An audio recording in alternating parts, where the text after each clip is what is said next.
গত কয়েক বছর ধরে প্রজননের উপযুক্ত পরিবেশ ছিল বলেই এবার ইলিশের উৎপাদন বেশি হয়েছে বলে মনে করছেন বিশেষজ্ঞরা।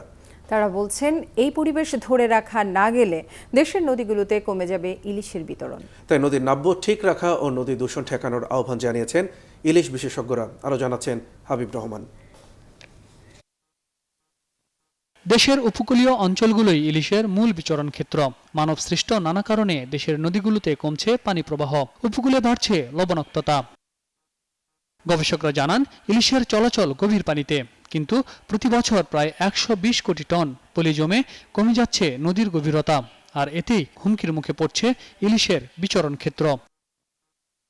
নদীর গভীরতা না থাকলে ইলিশ তার গতিপথ পাল্টে অন্য কোথাও চলে যেতে পারে বলে আশঙ্কা মৎস্য অধিদপ্তরের।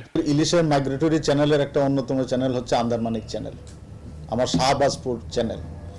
এখন কোন কোন মন্ত্রণালয় সেখানে চেষ্টা করছে ল্যান্ড রিক্লেম করার জন্য, বাদ দেওয়ার জন্য। শাহবাজপুর চ্যানেল যদি বন্ধ হয়ে যায়, তা ইলিশ হয়তো এদিকে না এসে অন্যদিকে মুভ করতে পারে।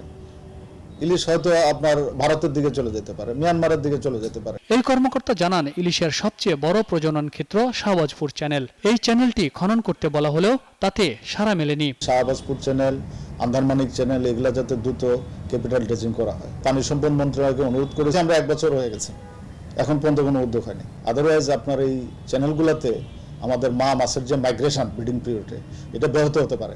নদীগুলোকে দূষণ মুক্ত রাখতে সরকারের কঠোর পদক্ষেপ চাইছে মৎস্য অধিদপ্তর। আর গবেষকদের আশঙ্কা, জলবায়ু পরিবর্তনের কারণে এমনিতেই কমে যেতে পারে ইলিশের উৎপাদন। উপকূলীয় অঞ্চলে সর্বোচ্চ তাপমাত্রা কিন্তু বাড়তেছে এবং সর্বনিম্ন তাপমাত্রা যেটা সেটাও বাড়তেছে। তো সেটা যদি এরকম বাড়তে থাকে, তাহলে 15 থেকে 20 বছরের ভিতরে এই তাপমাত্রাটা কিন্তু ইলিশের যে বৃদ্ধির জন্য যে আদর্শ তাপমাত্রা সেটাকে ছাড়িয়ে যাবে। সেটা ছাড়িয়ে গেলে আমার উৎপাদন কমে যাবে। এবছর ইলিশ উৎপাদন রেকর্ড ছাড়ালেও তা টেকসই উৎপাদন নয় বলে মনে করেন বিশেষজ্ঞরা। হাবিব রহমান, ৭১, চাঁদপুর।